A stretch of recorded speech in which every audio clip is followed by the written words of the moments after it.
Electric fields basically क्या होती है?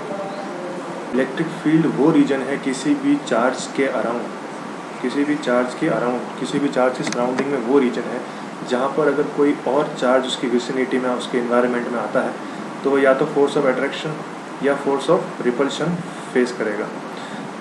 तो ये जो फोर्स है ये इलेक्ट्रिक फील्ड के कारण ही हो रहा है। तो अगर कोई पॉजिटिव चार्ज है तो पॉजिटिव चार्ज के अराउंड हम साइन कन्वेंशंस के अनुसार radially outward electric field assume करते हैं, और अगर कोई नेगेटिव चार्ज है तो उसके अराउंड जो इलेक्ट्रिक फील्ड की डायरेक्शन हम अज्यूम करते हैं वो होती है radially inward.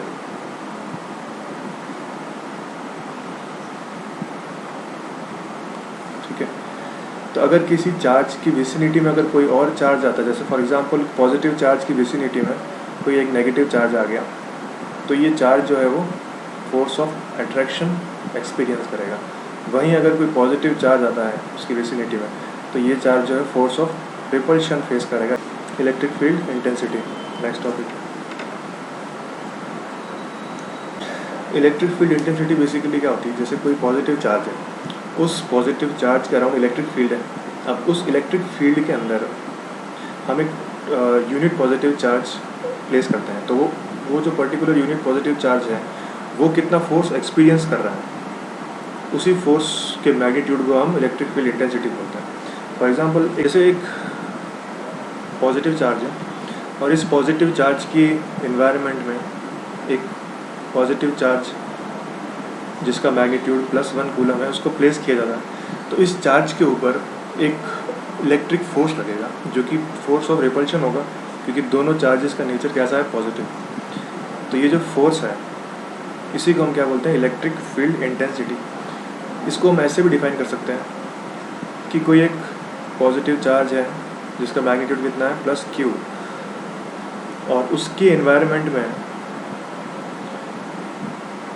Q0 plus of Q0 magnitude का चार्ज प्लेस किया जाता है, तो उस केस में इस चार्ज के ऊपर लगने वाला जो फोर्स है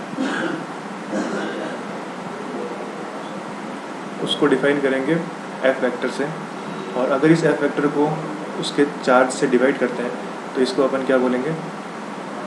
इलेक्ट्रिक फील्ड इंटेंसिटी, जो कि एक वेक्टर क्वांटिटी।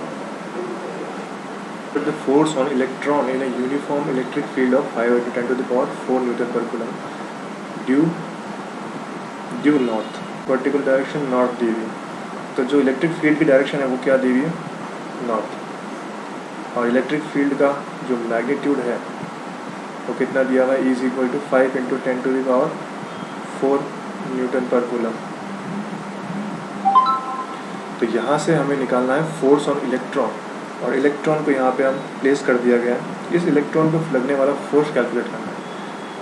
तो इलेक्ट्रिक फील्ड का जो फॉर्मूला है वो हम ऑलरेडी जानते हैं, E vector = F/Q0, where Q is the charge of electron. तो इस फॉर्मूले को यूज़ करके हम फोर्स निकाल सकते हैं। इस फॉर्मूले को यूज़ करके हम F की वैल्यू कैलकुलेट कर सकते हैं कि भाई इलेक्ट्रॉन पर फोर्स कितना लगा। तो F वेक्टर हो जाएगा F vector = Q0 × E vector. F vector = Q0 किसके लिए? इलेक्ट्रॉन के लिए चार्ज होता है -1.6 × 10⁻⁻19 कूलम, इंटू इलेक्ट्रिक फील्ड की वैल्यू दी हुई है 5 × 10⁴ न्यूटन पर कूलम। तो देखिए यूनिट यहाँ पे कूलम से कूलम कैंसिल होकर यूनिट क्या आ रही है? फोर्स की यूनिट आ रही है, जो कि न्यूटन होती है। -8 × 10⁻⁻15 नेगेटिव साइन है, तो नेगेटिव साइन मतलब जो इलेक्ट्रिक फील्ड की डायरेक्शन हमको गिवन है विच इज़ ड्यू नॉर्थ, तो नेगेटिव साइन का मतलब है ये जो डायरेक्शन है टूवर्ड्स साउथ। तो जो इलेक्ट्रॉन शो किया है हमने यहाँ पे, इस इलेक्ट्रॉन को जो फोर्स लगेगा वो टूवर्ड्स दी साउथ लगेगा। तो इलेक्ट्रॉन कहाँ मूव करेगा? Towards south. So electric field intensity due to a point charge के अंदर कूलम्स लॉ यूज़ करते हुए इलेक्ट्रिक फील्ड इंटेंसिटी को डिफाइन करेंगे। कूलम्स लॉ क्या करता है? जैसे कोई दो चार्जेस हैं, Q and Q naught separated by some distance R naught। तो इन दोनों के बीच में जो लगने वाला फोर्स है F वेक्टर को हम डिफाइन करते हैं 1/4 pi epsilon Q1 Q2 upon R square, जहाँ पे Q1 और Q2 क्या है, दोनों चार्जेस के मैग्नीट्यूड, और R नॉट स्क्वायर जो है दोनों चार्जेस के बीच का सेपरेशन। तो यहाँ से अपन इलेक्ट्रिक फील्ड इंटेंसिटी डिफाइन कर सकते हैं। कैसे? फर्स्ट ऑफ ऑल, अगर ये Q नॉट जो चार्ज है, Q नॉट वैल्यू, इसको मैं F वेक्टर के नीचे ले आऊँ तो यहाँ बचेगा 1/4 pi epsilon Q upon R not square, और इसी को हमने इलेक्ट्रिक फील्ड इंटेंसिटी डिफाइन किया था। तो इलेक्ट्रिक फील्ड इंटेंसिटी को हम लिख सकते हैं Q upon 4 pi epsilon R not square. तो ये इस इलेक्ट्रिक फील्ड इंटेंसिटी को हम किस तरह से बोलेंगे? Electric field intensity due to charge capital Q at point P which is at a distance of R naught from the charge। ठीक है, तो पॉइंट P पे जो इलेक्ट्रिक फील्ड इंटेंसिटी देखने को मिल रही है उसके लिए ये फॉर्मूला हो जाएगा E vector is equal to Q upon 4 pi epsilon R not square. और इसी इलेक्ट्रिक फील्ड इंटेंसिटी को अगर मैं किसी भी चार्ज से मल्टीप्लाई करूँ या फिर यहाँ पर इस पॉइंट P पे कोई चार्ज प्लेस करूँ तो वो चार्ज जो फोर्स एक्सपीरियंस करेगा वो फोर्स को हम लिख सकते हैं Q not into E.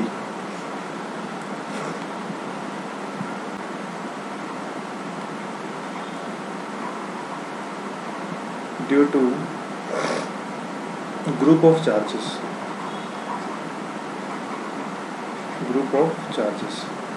For example एक कोई पॉइंट P है जहाँ पे हमको इलेक्ट्रिक फील्ड इंटेंसिटी निकालनी है, और ये charges Q1 Q2 Q3 and so on, और ये कोई चार्ज है Qn। इन सभी चार्जेस के कारण पॉइंट P पे जो इलेक्ट्रिक फील्ड इंटेंसिटी है उसकी वैल्यू निकालें। तो पहले चार्ज Q1 के कारण पॉइंट P पे जो इलेक्ट्रिक फील्ड इंटेंसिटी है उसके बारे में बात करेंगे। सपोज इन दोनों के बीच की डिस्टेंस R1 है, चार्ज Q2 की डिस्टेंस पॉइंट P से कितनी है? R2। इसी तरह से ये डिस्टेंस R3 और ये फाइनल डिस्टेंस Rn। तो इंडिविजुअली हम डिफाइन कर सकते हैं इवन वेक्टर। इवन वेक्टर क्या होगा? Q1 चार्ज के कारण पॉइंट P पे जो इलेक्ट्रिक फील्ड इंटेंसिटी है उसको हम इवन वेक्टर बोलेंगे।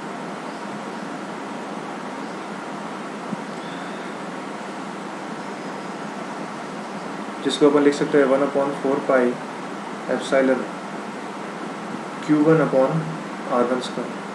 इसी तरह से E2 वेक्टर को हम लिख सकते हैं 1/4 pi epsilon Q2 upon R2 square.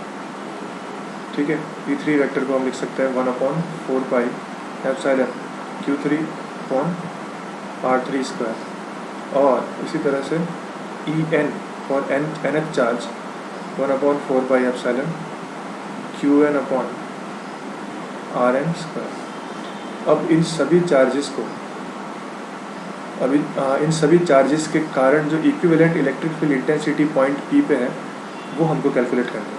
ये तो individual electric field intensities due to individual charges. तो overall equivalent electric field intensity के लिए इन सभी इलेक्ट्रिक फील्ड इंटेंसिटीज़ को वेक्टोरियली ऐड करना पड़ेगा, वेक्टर डायरेक्शन के साथ ऐड करना पड़ेगा। तो हम क्या लिखेंगे? E net at point P is equal to E1 vector plus E2 vector plus E3 vector plus En vector.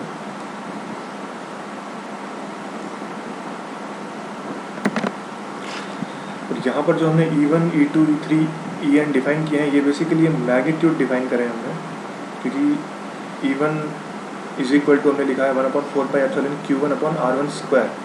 तो यहाँ पे जो R1 वैल्यू ली है स्केलर वैल्यू ली है, हमने डायरेक्शन नहीं ली है।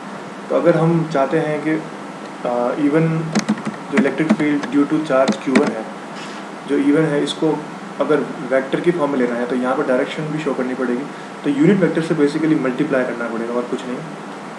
तो R2 कैप यहाँ पे आ जाएगा R3 कैप, तो यहाँ पे मल्टीप्लाई हो जाएगा Rn cap. Next topic is rectangular component of electric field intensity due to a point charge. So इसके अंदर बेसिकली एक पॉइंट चार्ज ओरिजिन पे लोकेटेड है, पॉइंट चार्ज प्लस Q जो कि ओरिजिन पे लोकेटेड है, और एक पॉइंट P है जिसके coordinates P x, y, z है। Origin O and point P को ज्वाइन करके पोजीशन वेक्टर OP वेक्टर बनता है, एंड इस OP वेक्टर को हम लिख सकते हैं xi cap plus yj cap plus zk cap. और इसी पॉइंट P पे इलेक्ट्रिक फील्ड इंटेंसिटी निकालनी है हमको ड्यू टू चार्ज Q जो कि ओरिजिन पे लोकेटेड है। तो जो इलेक्ट्रिक फील्ड इंटेंसिटी का फॉर्मूला हमने देखा था वो है electric field E vector is equal to 1/4πε0 Q upon R square into R cap, जहाँ पे R कैप जो है पोजीशन वेक्टर की डायरेक्शन में यूनिट वेक्टर है। सो अगर यूनिट वेक्टर शो करना है हमें, तो यूनिट वेक्टर के लिए ऐसा वेक्टर जिसकी डायरेक्शन तो सेम OP वेक्टर की है लेकिन मैग्नीट्यूड केवल क्या है, यूनिटी। अब इस R कैप की वैल्यू कैलकुलेट करके हमको इस फॉर्मूले में पुट करनी है। तो R cap basically OP vector क्या है, R वेक्टर है। OP vector can also be written as R vector which is xi cap plus yj cap plus zk cap. और इस R वेक्टर का अगर मैग्नीट्यूड निकालते हैं तो मैग्नीट्यूड आएगा x square plus y square plus z square का root magnitude. और अगर R कैप निकालेंगे तो R कैप कोई भी यूनिट वेक्टर निकालने के लिए उस वेक्टर को हम उसी के मैग्नीट्यूड से डिवाइड करते हैं। सो R कैप निकालने के लिए R वेक्टर को उसी के मैग्नीट्यूड से डिवाइड करेंगे, तो R वेक्टर बेसिकली क्या है, xi cap yj cap plus zk cap upon x square plus y square plus z square का रूट। तो यहाँ से अपने पास जो R कैप आएगा x upon X square plus Y square plus Z square root I cap plus Y upon same X square plus Y square plus Z square का root J cap and Z upon X square plus Y square plus Z square का root k cap.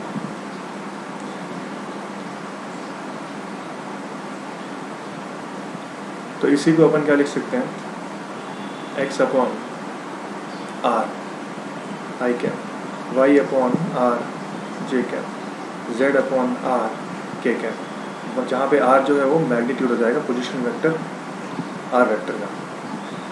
तो यहाँ से e vector जो कि हमने लिखा था 1/4 epsilon q upon are square into r cap, इसको हम लिख सकते हैं। तो यहाँ से आ जाएगा q upon 4 epsilon r cube x i cap. तो इसमें जो फर्स्ट टर्म है आई कैप का जो कोफिशिएंट है वो basically electric field in the direction of x कहलाएगा, मतलब एक्स की डायरेक्शन में कितना इलेक्ट्रिक फील्ड जो है देखने को मिल रहा है। सेकंड ई वाई जे कैप, और इसी तरह से जेड कंपोनेंट इलेक्ट्रिक फील्ड का क्या हो जाएगा, ई जेड के कैप, जो कि q z upon 4 epsilon r cube.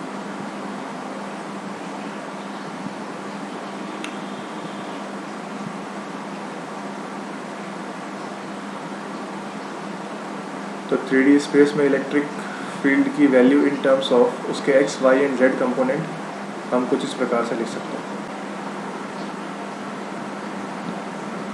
तो इलेक्ट्रिक फील्ड अगर स्ट्रेट लाइन की फॉर्म में है तो हम उसके डायरेक्शन के बारे में इजीली बोल सकते हैं, लेकिन अगर किसी इलेक्ट्रिक फील्ड की डायरेक्शन एक कर्व नेचर है तो उस केस में जो डायरेक्शन है इलेक्ट्रिक फील्ड की वो हर पॉइंट पे चेंज होती हुई दिख रही है।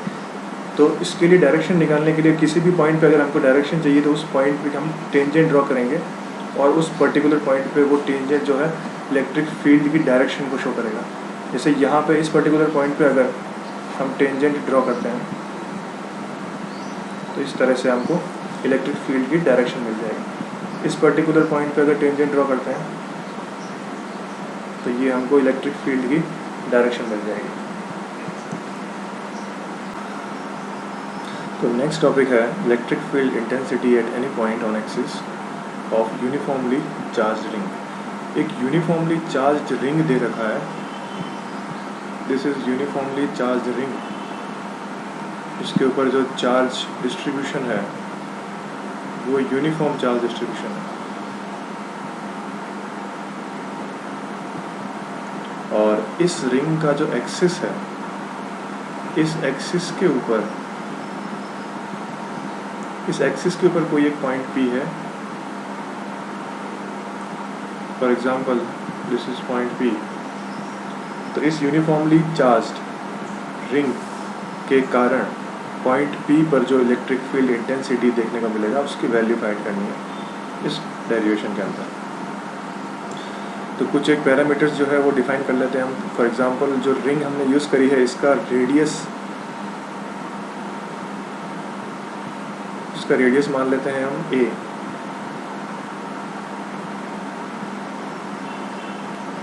इसका रेडियस है स्मॉल a। फिर जो सेंटर से डिस्टेंस है पॉइंट P की OP, इसको हम मान लेते हैं R, तो वही R। और ऑफ कोर्स यहाँ पर एक करंट एलिमेंट हम अज्यूम करेंगे जिसकी डिस्टेंस है dl। जो ये करंट एलिमेंट हमने अज्यूम किया है इसकी लेंथ कितनी है dl, और करंट एलिमेंट का जो सेंटर पॉइंट है इसको हम C मान लेते हैं, और करंट एलिमेंट के जो दोनों एंड्स हैं उनको A और B मान लेते हैं। अब ये A, B और C पॉइंट अलग अलग मानने के पीछे जो रीज़न है वो हम आगे इस डेरिवेशन में देखेंगे काम आता है या नहीं आता। तो अगर इस पॉइंट C को हम ज्वाइन कर दें, उस पॉइंट C को अगर हम ज्वाइन करते हैं पॉइंट P से, तो ये हमने करंट एलिमेंट को पॉइंट P से ज्वाइन कर दिया।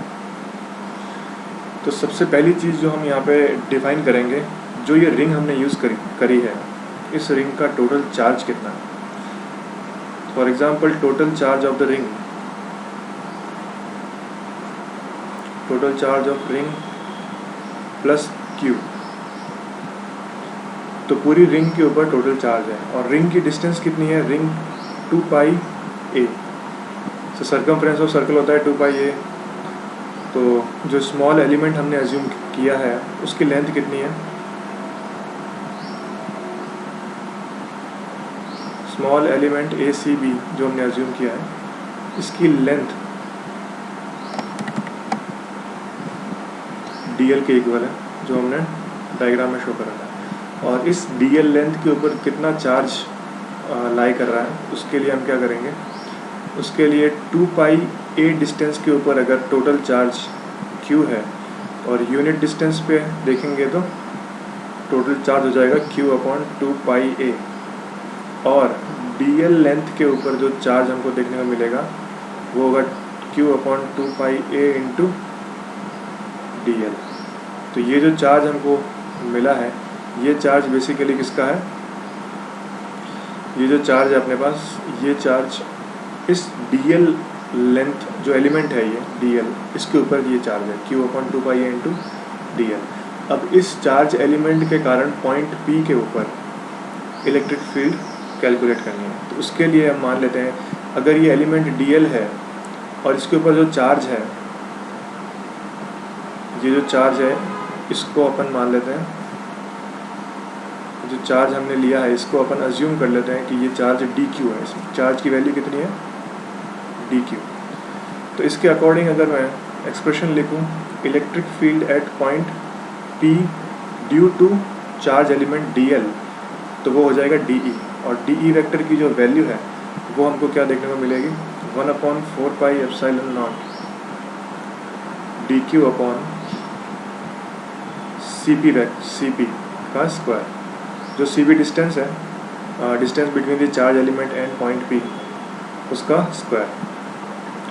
इसको अगर आगे सॉल्व करते हैं हम, तो यहाँ से हम लिख सकते हैं 1/4 pi epsilon not d Q की जगह हम लिख सकते हैं क्यू अपॉन डी क्यू की जगह लिख सकते हैं 2 pi a into d L, और 1/cp स्क्वायर।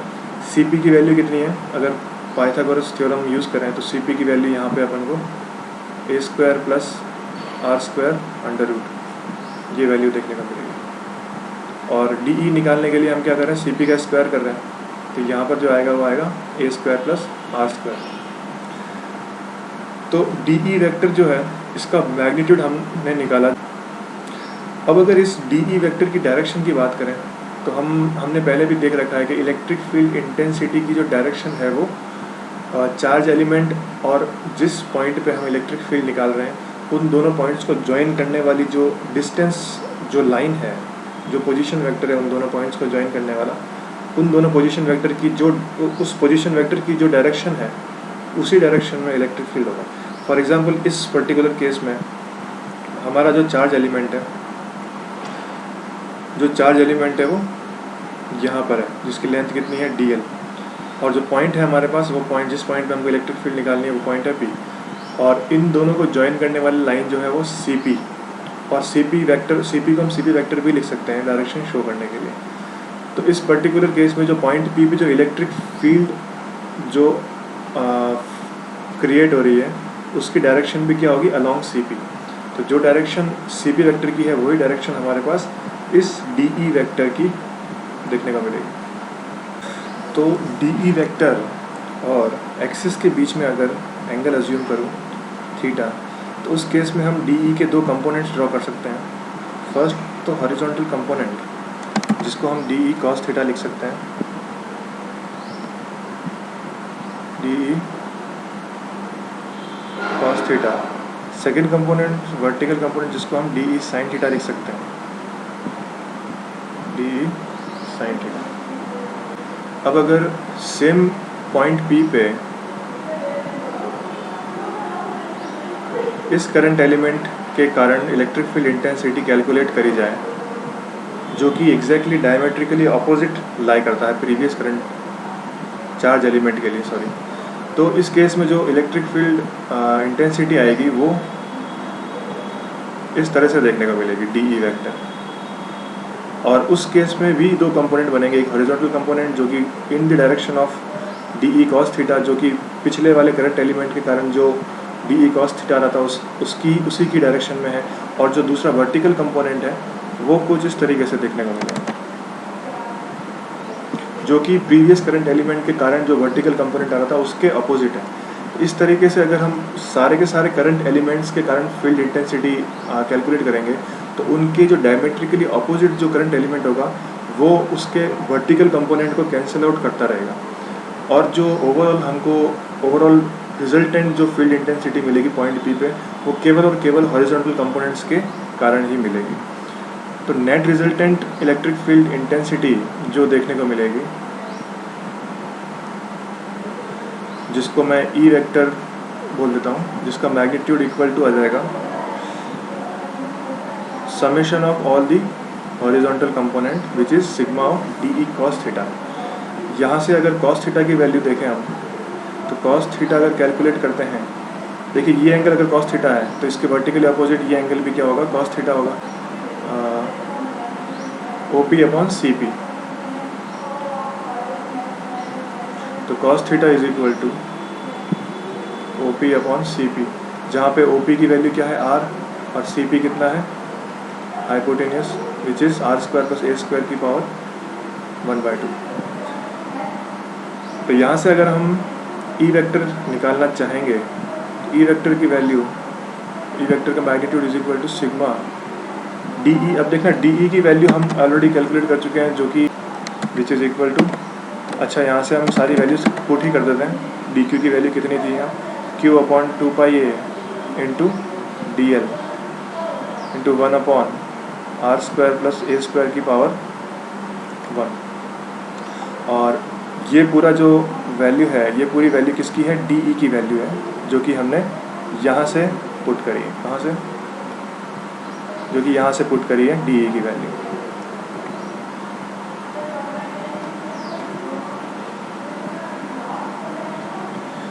और साथ में कॉस थीटा जब मल्टीप्लाई करेंगे इसमें, तो कॉस थीटा की वैल्यू हमने अभी अभी लिखी है, which is equal to r upon are square plus A square की पावर 1/2। इसको फर्दर इसमें से जितने भी कांस्टेंट टर्म्स है, जैसे कि 1/4 pi epsilon Q 2 pi a are square plus A square, देखिए आर और ए भी जो है कांस्टेंट टर्म्स है। आर क्या है, distance of the point P from the centre of the ring. Diagram में देख सकते हैं अपन कि आर जो है वो distance of the point P from the centre of the ring है, और ए जो है वो रिंग का रेडियस है। तो ये सारी क्वांटिटीज़ कांस्टेंट है, सिवाय एक के, वो है डी एल। तो ये सारी जो कांस्टेंट क्वांटिटीज़ है वो सिग्मा से बाहर हम इजीली लिख सकते हैं इनको, q upon 2 pi a r upon are square plus A square की पावर, देखिए 1 और 1/2 पावर ऐड हो जाएगी 3/2, और लास्ट में आ जाएगा sigma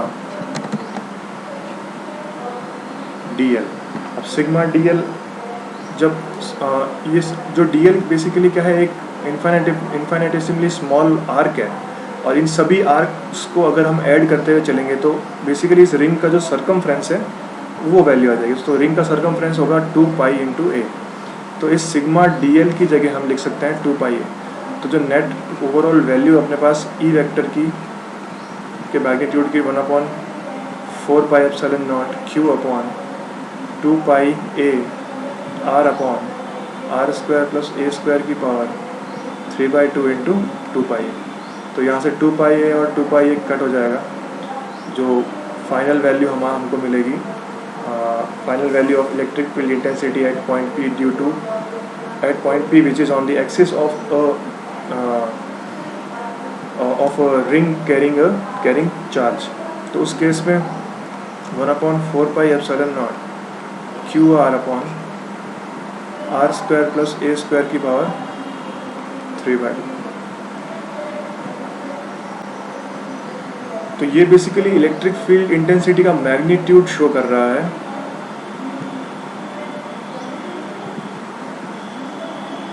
eight a point P which is on the axis of a charged ring. इसी में स्पेशल केसेस हम देख सकते हैं। फॉर एग्जांपल एक स्पेशल केस, दो स्पेशल केस बनेंगे मेनली। अगर ये पॉइंट P जो है वो रिंग के सेंटर पे आ जाए, तो उस केस में जो R है वो R की वैल्यू क्या हो जाएगी, 0 हो जाएगी। तो इसी फॉर्मूले में अगर मैं R की वैल्यू 0 पुट करके देखूं, तो यहाँ से 0 पुट कर, अगर R की वैल्यू 0 पुट करेंगे तो ये न्यूमरेटर में 0 आ जाएगा, और यहाँ पे 0 प्लस ए स्क्वायर। तो electric field intensity at the centre of the ring क्या हो जाएगा, 0। फर्स्ट केस,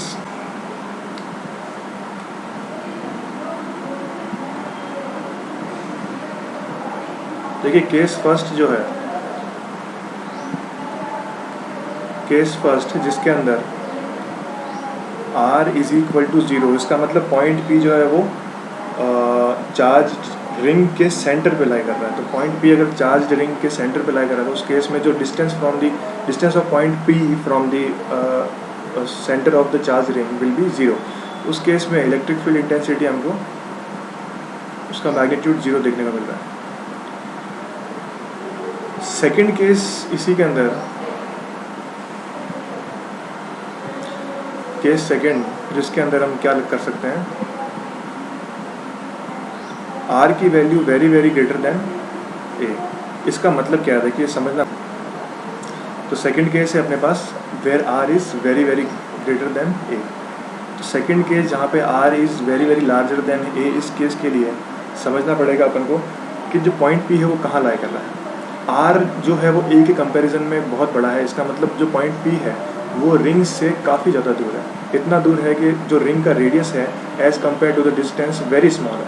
तो उस केस में अपन क्या कर सकते हैं, जैसे जो हमने इलेक्ट्रिक फील्ड इंटेंसिटी की जो वैल्यू निकाली थी जो कि आई थी 1/4πε0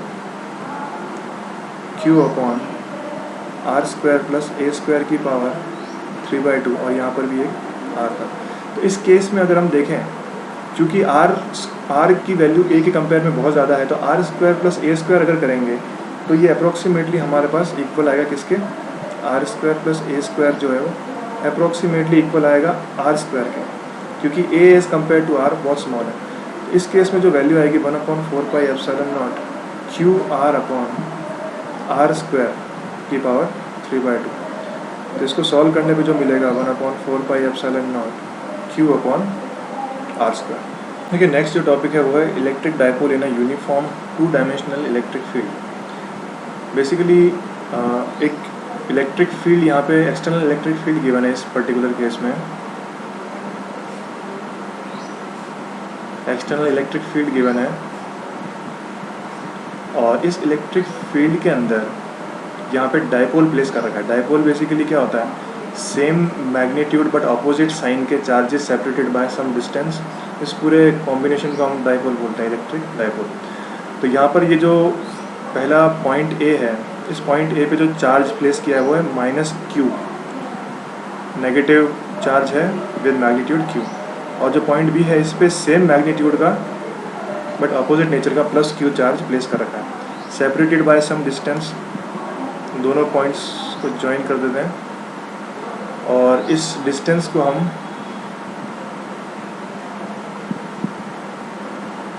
इस डिस्टेंस को 2a बोल देते हैं, ये डिस्टेंस है 2a। और यहाँ से इलेक्ट्रिक फील्ड ई वेक्टर को डिफाइन कर देते हैं। तो ये डायपोल यहाँ पे किस तरह से बिहेव करेगा उसके बारे में इस पर्टिकुलर टॉपिक के अंदर देखना है हमें। पॉइंट ए पे जो चार्ज -q प्लेस किया हुआ है, इलेक्ट्रिक फील्ड ई के कारण जो फोर्स इस पॉइंट चार्ज पे लग रहा है, वो फोर्स जो है वो उसका मैग्नीट्यूड अगर डिफाइन करें तो उसका मैग्नीट्यूड होगा q into charge into electric field. इस फोर्स की अगर डायरेक्शन की बात करें तो डायरेक्शन होगा away from the electric field. तो अगर इलेक्ट्रिक फील्ड अपवर्ड है तो ये फोर्स लगेगा डाउनवर्ड। तो यहाँ पे अपन शो कर सकते हैं इस फोर्स को,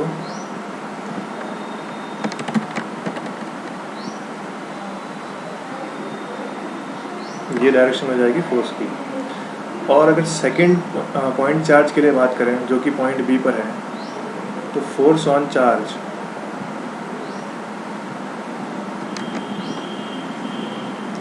एट बी, मैग्नीट्यूड तो इस फोर्स का सेम होगा, लेकिन जो डायरेक्शन है इस फोर्स की वो होगी अपवर्ड।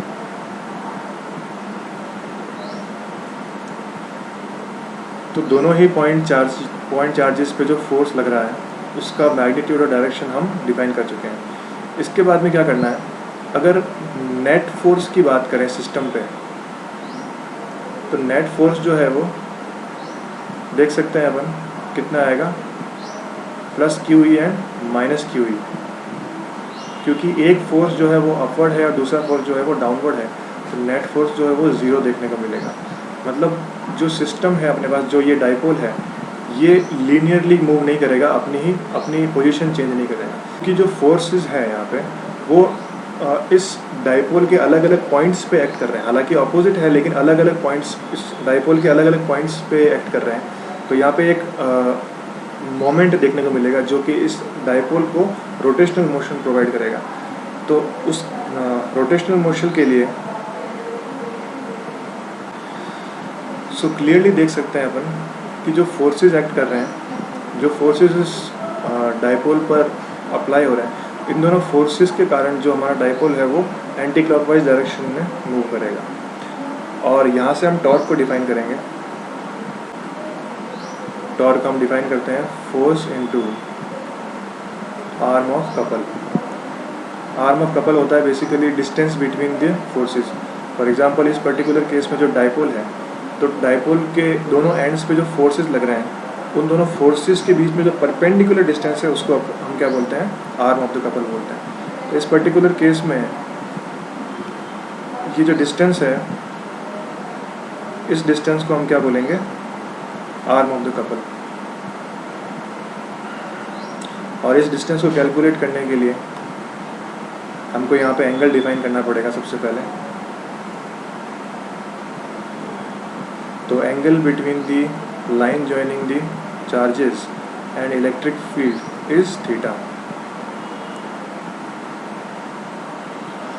तो यहाँ से हम बोल सकते हैं आर्म ऑफ द कपल, ये जो लेंथ है ये हो जाएगी 2a साइन थीटा। तो टॉर्क का फॉर्मूला अप्लाई करने के लिए हमारे पास जो कंडीशंस हैं, जैसे फोर्स की वैल्यू हम ऑलरेडी कैलकुलेट कर चुके हैं, Q इंटू इलेक्ट्रिक फील्ड, और आर्म ऑफ द कपल है 2a इंटू साइन थीटा। ये अपने पास टॉर्क का मैग्नीट्यूड मिल जाएगा यहाँ से।